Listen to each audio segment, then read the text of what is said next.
सभी लोगों का आपके अपने चैनल सौर कैरियर पढ़ में बच्चों आप लोगों का बहुत बहुत स्वागत है। आज की क्लास में हम लोग लेकर के चलने वाले हैं क्लास 12th है जो हमारे पास में डी और एफ ब्लॉक चल रहा है। उस डी और एफ ब्लॉक के अंदर हम लोग पढ़ रहे हैं। आज का जो हमारे पास में टॉपिक है वो हमारा टॉपिक होगा कि डी ब्लॉक में जो हमारे पास में तत्व उपस्थित है उसका परमाणु का आकार किस प्रकार से परिवर्तित होता है किसी उस पीरियोडिक टेबल में। जैसे हमने कहा कि ये जो हमारे पास में हमको यहाँ से दिखाई दे रहा है ये क्या होगा, गायब कहाँ पर हो गई। चलो पीरियोडिक टेबल की अगर हम लोग यहाँ से बात करेंगे भाई साहब, चलो फिर से हमको यहाँ से लाना ही पड़ेगा। अब हमने कहा कि जैसे बच्चों ये हमारे पास में क्या होती है आवर्त सारणी जो हमारे पास में हमको दिखाई दे रही है, ये हमने कहा कि हमारी आवर्त सारणी है, ठीक है। अब बच्चों इस पीरियोडिक टेबल में इस आवर्त सारणी के अंदर अगर हम लोग देखते हैं तो हमारे पास में चीज़ें यहाँ से क्या होंगी। हमने कहा भाई साहब यहाँ से जो चीज़ें हमको जितनी भी ज़्यादा दिखाई दे रही हैं इसमें कुछ नहीं है, केवल हमको एक बात का इसमें असर ये देख करके चलना है कि सरकार यहाँ से जितनी चीज़ें आपको दिखाई दे रही हैं, हमने कहा क्या करें कि इतना जो हमारे पास में ये वाला भाग होता है पूरा का पूरा, इसे सर हम लोग जो कहते हैं कि ये जो टॉपिक हमारे पास में कहलाएगा इसे कहा जाता है कि ये वाला एस ब्लॉक का टॉपिक होगा। हमने कहा सही कहा, जिसने भी ये चीज़ें कहा है कि सरकार ये जो होगा हमारे पास में एस ब्लॉक होता है। इतने के बीच में जो हमारे पास में ये होगा इस वाले टॉपिक को साहब हम लोग बोलते हैं कि ये टॉपिक हमारे पास में पी ब्लॉक का टॉपिक होता है।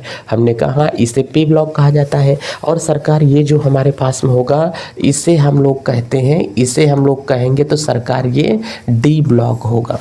और ये जो नीचे वाला हमको दिखाई दे रहा है साहब इसे अगर हम लोग कहेंगे तो ये जो होगा हमारे पास में जो इसे हम लोग क्या कहेंगे एफ ब्लॉक कहा जाता है। चलिए एक बात तो हमारे पास में ये समझ में आ गया कि एफ ब्लॉक ये हमारे पास में होगा।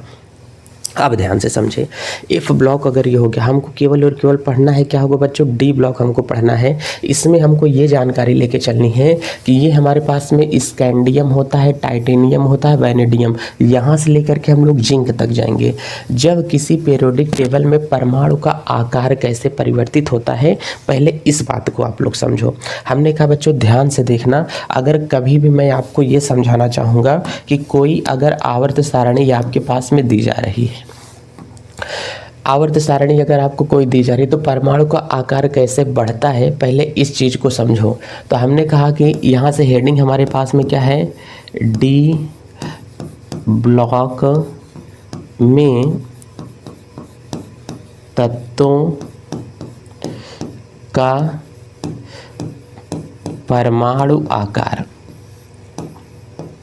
अच्छा, अगर परमाणु आकार हम लोग पता चल जाएगा तो परमाणु आकार के बाद में हम लोग उसकी परमाणु की जो क्या होती है त्रिज्या होती है, उस परमाणु त्रिज्या के बारे में भी बच्चों हमको आसानी से पता चल जाएगा। तो पहले इन चीज़ों पर हम लोग डिस्कशन कर लेते हैं कि सर जो हमारे पास में परमाणु का आकार है, जो उसकी परमाणु की त्रिज्या है, पहले इस पर हम लोग आसानी से बात कर लें, ठीक है। तो चलिए बच्चों देरी ना करते हुए पहले इसको हम लोग आसानी से क्या करते हैं समझते हैं। डी ब्लॉक में उपस्थित तत्व की परमाणु त्रिज्या या तो परमाणु का आकार पहले समझते हैं। हमारी बात को आप लोग समझना, जैसे हमने कहा जब मैं इलेक्ट्रॉनिक विन्यास करने लगता हूँ, जैसे हमने कहा कि कोई ये हमारे पास में क्या होता है एक परमाणु का नाभिक होगा। अब नाभिक के चारों ओर हमारे पास में बच्चों ये क्या होती है पहली कक्षा होगी, ये इसकी हमारे पास में दूसरी कक्षा होती है, ये इसकी हमारे पास में क्या होती है तीसरी कक्षा होती है। तो मतलब नाभिक के बाद में जैसे जैसे हम लोग बढ़ते जाते हैं ये तो पूरा का पूरा हमारे पास में नाभिक ही होगा ना। आपको तो यहाँ से चीज़ें पता ही हैं। अगर हम लोग पूरे को देखेंगे तो ये हमारे पास में जो भाग होगा इसे हम लोग क्या कहेंगे कि सरकार ये हमारे पास में नाभिक होगा। अब ध्यान से समझो, जैसे मैंने एक छोटा सा यहाँ से बोल दिया, हमने कहा कि बच्चों ये क्या होगा पूरा नाभिक होगा। अब नाभिक के बाद में अगर मैं यहाँ से बनाना चाहूँ, हमने कहा कि ये इसकी क्या होगी एक कक्षा होगी बच्चों, ये इसकी क्या होगी दूसरी कक्षा होती है, ये इसकी क्या होती है यहाँ से तीसरी कक्षा इसकी ये हो जाएगी। तो अब बताओ जो इसकी यहाँ से तीसरी कक्षा होगी तो ये नाभिक होगा। नाभिक के पहली कक्षा दूसरी कक्षा तीसरी कक्षा, सरकार इसे हम लोग जो नाम देंगे ये पहली कक्षा होगी, ये दूसरी कक्षा होगी, ये तीसरी कक्षा होती है। पहली कक्षा में जो इलेक्ट्रॉन आता है, जैसे मैंने यहाँ से ये लिख दिया, तो साहब जो पहली कक्षा होगी उसमें होगा 1s2 इलेक्ट्रॉन आएगा। दूसरी कक्षा जो होगी उसमें बच्चों क्या होता है, 2s2 होता है, 2p क्या होता है, 6 होता है। तीसरी जो हमारे पास में कक्षा होती है इसमें 3s2 होता है, 3p क्या होता है, 6 होता है, और यहाँ से क्या होता है, 3d क्या होता है, 10 होता है। तीसरी कक्षा में इलेक्ट्रॉन आते हैं। चौथी कक्षा होती है तो बच्चों इसमें क्या होगा, 4 उपकोष होते हैं, 4s2, 4p क्या होगा, 6 होगा, और 4d क्या होगा, 10 होगा, 4f क्या होता है, 14 होता है। तो जैसे जैसे कक्षा बढ़ती जाती है वैसे वैसे उस कक्षा के उपकोष भी बढ़ते हुए चले जाते हैं। तो इतना समझ में आया। अगर कहीं पर 2s2 लिखा है इसका मतलब वो किस कक्षा की बात कर रहा है, दूसरी कक्षा की बात कर रहा है। 2p6 लिखा है तो भी वो किस कक्षा की बात कर रहा है, दूसरी कक्षा की बात कर रहा है। और जैसे ही 3s2 आ गया इसका मतलब हमको इसमें बता रहा है कि इसमें इलेक्ट्रॉन आएगा, कितना होगा, 2 इलेक्ट्रॉन। इसमें जो इलेक्ट्रॉन होंगे 6 और 2 कितना होगा, 8। 2 इलेक्ट्रॉन यहाँ पे हो जाएंगे और 6 इलेक्ट्रॉन कहाँ पर हो जाते हैं बच्चों, यहाँ पर हो जाएगा। इस वाले में टोटल कितना इलेक्ट्रॉन आता है, 10, 8, 18 इलेक्ट्रॉन। मतलब 2 इलेक्ट्रॉन यहाँ पे, फिर 6 इलेक्ट्रॉन इसके बच्चों एक साथ में यहाँ से हो जाएंगे। कितना हो गया, 3, 4, 7 हो गया ना, और 7, 8, 9, 10 एक हो गया, और 6 इलेक्ट्रॉन में क्या करता हूँ बच्चों, एक साथ इसके बना देता हूँ। इस प्रकार से यहाँ पर इलेक्ट्रॉन आएगा। तो इसका मतलब इसी कक्षा में छोटे छोटे कमरे बने होते हैं जिसे हम लोग क्या कहते हैं, उपकोष की संज्ञा दी जाती है। उसे क्या कहा जाता है, उपकोष कहा जाता है। हाँ सर ठीक है, उसे हम लोग क्या बोलेंगे, उपकोष बोलेंगे। तो अगर मैंने कभी 3 बोल दिया, 3d6, तो इसका मतलब इलेक्ट्रॉन तीसरी कक्षा में चला गया है। अब हमको आप एक बात ये बताओ, यहाँ पर अगर मैं कहूँगा कि नाभिक के नज़दीक कौन सी कक्षा है, कहेंगे सर पहली कक्षा है। फिर हमने कहा कि नाभिक के दूसरे पास में दूसरी कक्षा है, फिर नाभिक से दूर कौन सी है, तीसरी कक्षा। सबसे दूर कौन सी कक्षा है, सर तीसरी कक्षा सबसे दूर है, कहें बहुत सही। सबसे नज़दीक कौन सी है, सर पहली कक्षा। तो नाभिक किस क्या इलेक्ट्रॉन आसानी से खींच सकता है, जो कक्षा उसके नज़दीक है उसके इलेक्ट्रॉन को वो आसानी से अपनी ओर खींच सकती है।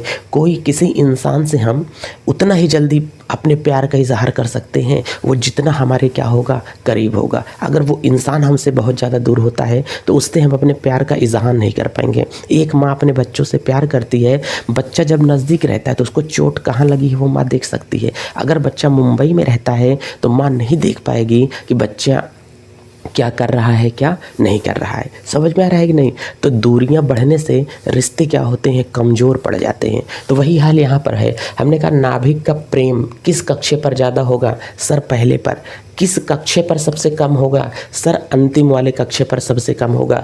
इसका इलेक्ट्रॉन चाहे तो आसानी से ये खींच सकती है, इसका इलेक्ट्रॉन ये आसानी से नहीं खींच सकती है। नाभिक के द्वारा कक्षा पर जो बल लगाया जाता है, जो जिस बल से वो इलेक्ट्रॉन को खींच लेता है उसे कहते हैं नाभिकीय आवेश। बच्चों उसे क्या कहते हैं, नाभिकीय आवेश कहा जाता है। चलो एक बात तो हमको समझ में आ गई है कि उसे हम लोग क्या कहेंगे, नाभिकीय आवेश कहा जाता है। तो नाभिक के द्वारा कक्षा पर जो लगाया गया फोर्स होगा, बल होगा, जिस आवेश से वो इलेक्ट्रॉन को खींचेगा उसे हम लोग क्या कहते हैं, नाभिकीय आवेश कहा जाता है। इतनी बातें अब आप लोग समझ करके रखना। हमने कहा अब एक बात और आप यहाँ से समझ के रखना। कहें सर क्या समझना है, हमने कहा पहली बात हमेशा ये ध्यान में रखो कि ये जो आपको आवर्त सारणी दी गई है, ये आवर्त सारणी में यहाँ से ध्यान से समझना। आवर्त सारणी हमारे पास में है, ये आवर्त 1 होगा, 2 होगा, 3 होगा, 4 होगा। चौथे आवर्त से हमको जो चीज़ें यहाँ से दिख रही हैं, लेफ्ट टू अगर हम लोग राइट जा रहे हैं तो परमाणु का आकार बढ़ता है। किसी भी आवर्त सारणी में लेफ्ट टू राइट जाएंगे तो परमाणु का आकार बढ़ता है। अगर आपको कोई ये कह दे तो समझ लेना कि वहाँ पर क्या है, गलत बात हो रही है। लेफ्ट टू राइट जाने पर परमाणु के आकार में कमी होती जाती है। अगर कहें कि सर इसमें बताइए किसका परमाणु का आकार बड़ा होगा, स्कैंडियम का बड़ा होगा कि टाइटेनियम का, तो कह रहे हैं कि सर स्कैंडियम का परमाणु का आकार बड़ा होता है, टाइटेनियम के परमाणु का आकार क्या होता है, छोटा जाता है। ये हमेशा मंत्र याद रखना कि आवर्त सारणी में आवर्त में लेफ्ट से राइट जाने पर, बाएं से दाएं जाने पर परमाणु के आकार में क्या होती है, कमी होती हुई चली जाती है। जैसे साहब अगर मैं यहाँ से ये बता दूँ कि लेफ़्ट टू राइट जाने पर, यहाँ से मैंने यही बताया था ना, हमने कहा साहब साइंस, और बच्चों उसके बाद में टीचर, फिर मैंने क्या बोला, विनीता कुमारी, फिर मैंने यहाँ से क्या बोला, मैडम, फेविकोल नहीं छुओ जनाब, ये मैंने बताया।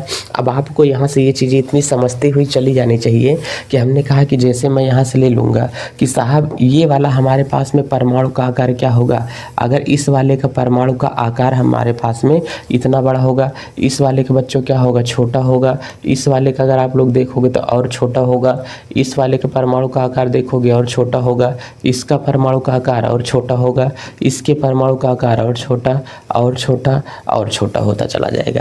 तो जो आपके पास में यहाँ से ये घटना आ रही है, लेफ्ट टू राइट जाने पर जो परमाणु का आकार हमारे पास में होता है वो क्या होते जाता है साहब, छोटा होता चला जाता है। देखो इसके परमाणु के आकार की बात करते हैं तो परमाणु का जो आकार आपको यहाँ पर मिल रहा है लास्ट में क्या होते जा रहा है, छोटा होते चला जा रहा है। अभी इतना जानो, आपको कुछ नहीं समझना है कि आवर्त सारणी में लेफ्ट से राइट जाने पर परमाणु के आकार में क्या होती जाती है, कमी होती जाती है। बोलो इतनी बात समझ में आ रही है कि नहीं? अगर इतना ना समझ में आए तो जाने दो, फिर अगर आपको समझाना ही बेकार है। इतनी चीज़ें आपको समझनी चाहिए कि लेफ्ट टू राइट जाने पर परमाणु के आकार में क्या होती जाती है, कमी होती जाती है। इतना आपको ये समझना चाहिए। हमने कहा कि परमाणु त्रिज्या जो है वो घटती हुई चली जाती है। सर कैसे होगा, कैसे है इसको समझो पहले। अब हमने कहा कि इसका मतलब ये परमाणु का आकार कम क्यों होता जाता है। सर अगर इसका इलेक्ट्रॉनिक विन्यास करते हैं तो जैसे हमने कहा सबका इलेक्ट्रॉनिक विन्यास मैं करूँगा तो इसका इलेक्ट्रॉनिक विन्यास जो आएगा हमारे पास में बच्चों यहाँ से 4s2 3d क्या होगा 1, इसका इलेक्ट्रॉनिक विन्यास 4s2 3d क्या होगा 2 होगा, इसका जो इलेक्ट्रॉनिक विन्यास होगा 4s2 3d क्या होगा 3 होगा, इसका होगा 4s2 और 3d क्या होगा 4 होगा, इसका होगा यहाँ से 4s2 और 3d क्या होगा 5 होगा, इसका होगा यहाँ से 4s2 और 3d क्या होगा 6 होगा, इसका इलेक्ट्रॉनिक विन्यास 4s2 3d 7, यहाँ से 4s2 3d 8 होगा, इसका यहाँ से 4s2 3d क्या होगा 9 होगा, इसका 4s2 और 3d क्या होगा 10 होगा। सर एक बात हमको ये बताइए, आपने अभी ये कहा कि परमाणु के वाह्यतम कोश में इलेक्ट्रॉन, अंतिम इलेक्ट्रॉन जिस उपकोष में भरेगा वह तत्व उसी ब्लॉक का होगा। तो सर सब में सब तो डी उपकोष में भर रहा है, हमने कहा सही बात है, लेकिन देखो सर सब में तो तीसरी कक्षा में ही इलेक्ट्रॉन भर रहे हैं, हमने कहा हाँ सभी में तीसरी कक्षा में इलेक्ट्रॉन भर रहा है। देखो सब में तीसरी कक्षा में ही इलेक्ट्रॉन भर रहा है, 3d10 3d9 3d4 3d3 3d2 3d1 सब में तीसरी कक्षा ही है। अगर मैं यूँ बात कहूँ, अगर मैं परमाणु बनाना चाहूँ तो साहब यहाँ से एक मैं परमाणु बनाया, ये हमने यहाँ से कह दिया कि इसका ये क्या होगा नाभिक होगा। जितना बड़ा नाभिक इसका वाला है, ध्यान से समझना, जितना बड़ा परमाणु ये वाला है उतने ही बड़े बच्चों सारे के सारे क्या होते हैं परमाणु होते हैं। ध्यान से देख करके चलना, सबके परमाणु क्या हैं एक बराबर यहाँ पर दिखाई दे रहे हैं। हमने कहा उतना बड़ा परमाणु इसका होगा, उतना ही बड़ा परमाणु बच्चों इसका होगा, उतना ही बड़ा परमाणु इसका होगा। मतलब सारे तत्व के परमाणु क्या हैं एक बराबर यहाँ पर हमको दिखाई दे रहे हैं। इसका मतलब सभी तत्वों के परमाणु का आकार जो हमको यहाँ से दिखाई दे रहा है बच्चों वो एक बराबर दिखाई दे रहा है। इसका मतलब 3D कक्षा इसमें भी है। ध्यान से अगर आप लोग देखना चाहोगे तो 3D कक्षा बच्चों इसमें भी है, इस वाले में भी 3D है, इसमें भी, इसमें भी, इसमें भी, सब जितने हैं सब में 3D कक्षा है। फिर अंत में जाते जाते परमाणु का आकार छोटा क्यों हो गया है। हमने कहा आपको पता है कि सब परमाणुओं के बीच में एक नाभिक होता है। बच्चों ध्यान से देखो, सब परमाणुओं के बीच में एक क्या होता है नाभिक होता है। इस नाभिक को अगर हम लोग यहाँ से देखेंगे तो ये इतना छोटा सा नाभिक होता है।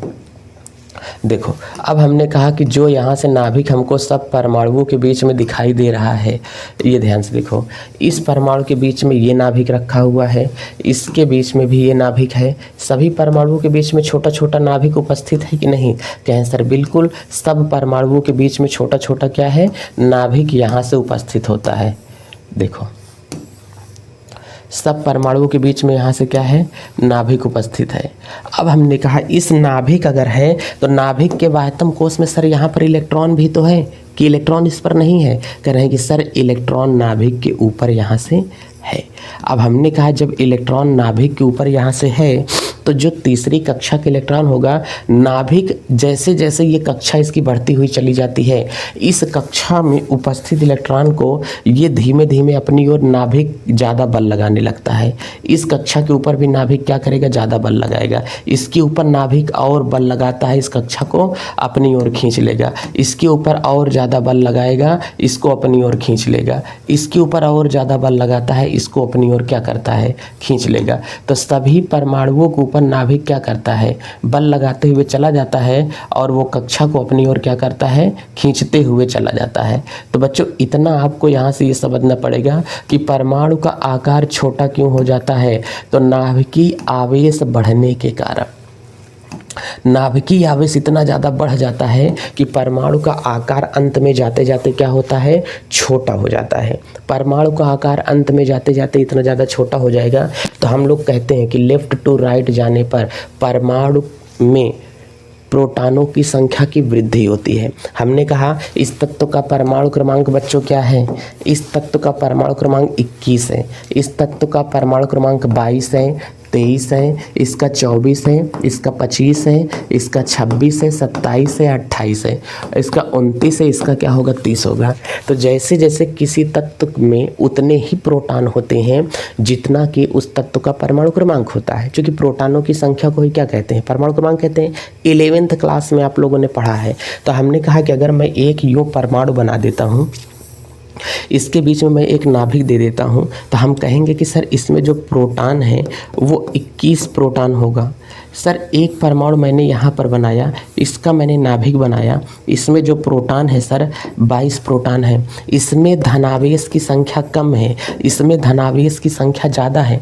इतनी ज़्यादा इसमें धनावेश की संख्या है कि नाभिक के ऊपर धनावेशित चार्ज है और कक्षा बाहर क्या होती है? ऋण आवेशित होती है। कक्षा में इलेक्ट्रॉन होते हैं तो नाभिक कक्षा को नहीं खींचता है, कक्षा में उपस्थित इलेक्ट्रॉन को खींचता है। हमने कहा मैं एक हाथ तुमको मार दूं और फिर मैं कहूँ मैंने तुमको कहाँ मारा? मैंने मेरा हाथ तुमको मारा है। फिर वही मैंने ये कह दिया कि ये जो हमारे पास में परमाणु होता है, ये नाभिक इलेक्ट्रॉनों को अपनी ओर खींचता है। जब इलेक्ट्रॉन अगवा चला जाता है तो इलेक्ट्रॉन जिस रास्ते पर चक्कर लगाता है उसी को कक्षा कहा जाता है। तो इसकी कक्षा खींच तान करके बच्चों क्या हो जाती है? इसकी कक्षा खींच तान करके छोटी हो जाएगी और इसके समीप जा कर के चली जाती है और ज़्यादा इसके समीप चिपक जाएगी। तो इसकी अपेक्षा इस वाले परमाणु का आकार छोटा हुआ कि नहीं? कहे सर हो गया। इसका मतलब नाभिक में जितने जब लेफ्ट टू राइट जाते हैं तो प्रोटॉनों की संख्या क्या होती है? बढ़ती है। प्रोटॉनों की संख्या बढ़ेगी तो नाभिक में धनावेश बढ़ेगा और नाभिक उसके बाहर के इलेक्ट्रॉन को अपनी ओर क्या करता है? खींच लेता है, जिसके कारण परमाणु सिकुड़ करके क्या होता है? छोटा हो जाता है। तो लेफ्ट टू राइट जाने पर परमाणु के आकार में क्या होती है? कमी आती है। तो हमने कहा लेफ्ट टू राइट अगर हम जाते हैं तो परमाणु का आकार छोटा होता हुआ चला जाता है। अच्छा, परमाणु का आकार छोटा हो रहा है तो यहाँ से यहाँ तक की दूरी को हम लोग रेडियस कहते हैं कि नहीं? त्रिज्या कहते हैं कि नहीं? अब बताओ, इसकी त्रिज्या भी तो कम होती हुई चली जा रही है। बिल्कुल सही बात है। तो हमने कहा लेफ्ट टू राइट जाने पर, बच्चों ध्यान देना, लेफ्ट टू राइट जाने पर परमाणु का जो आकार होता है बच्चों, वो आकार क्या होता है? कम होता जाता है। ध्यान से देखना। और लेफ्ट टू राइट जाने पर जो तत्व की परमाणु त्रिज्या होती है, ध्यान से देखना, जो तत्व की परमाणु त्रिज्या होती है वो परमाणु त्रिज्या भी बच्चों क्या होती है? कम होती हुई चली जाती है। तो लेफ्ट टू राइट जाने पर परमाणु त्रिज्या के मान में क्या होती है? कमी आती हुई चली जाती है। इतनी बातें समझ में आई। एक बात अब हमारी और समझ के रखें।